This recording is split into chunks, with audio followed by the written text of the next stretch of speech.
ते लालीचं वडील ह्यांना धमकी देऊन गेलेत, पण त्यांनी गोपाळलाच काय केलं तर, आणि ते खरंच माणसं गोळा करून घेऊन आले तर.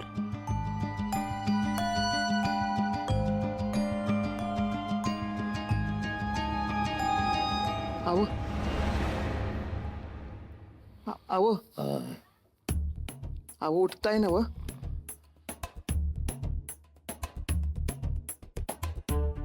अहो अहो उठा की. कसलं मेल्या का झोपले ती.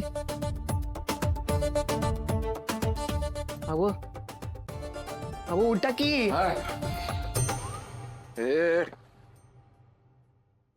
काय नाटक लावलंय का?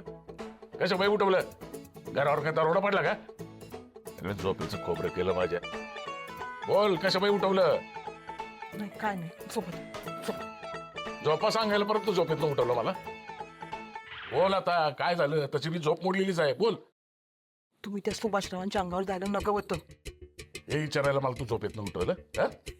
तसं नव्हं, उद्या आपल्या गोपाळला जर एकटं गाठून काय केलं तर व सुभाषराव जिद्द राहील का मग? उद्या पोलीस घरात आलं तर काय करणार सांगा की. त्याचं मी अजून काही ठरवलं नाही. आणि आपलं हे मोठं बेन सुधाकर ते मी काही कामाचं नाही.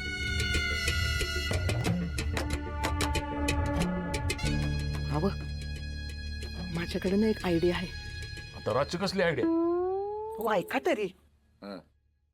आपण ना त्या सुभाषरावांना सांगायचं त्यांच्या लालीचं आपण गोपाळबरोबर लग्न लावून घेऊ. पण काय, आजच्या तारखेनुसार आपण त्यांच्याकडनं 10 लाख रुपये घ्यायचे.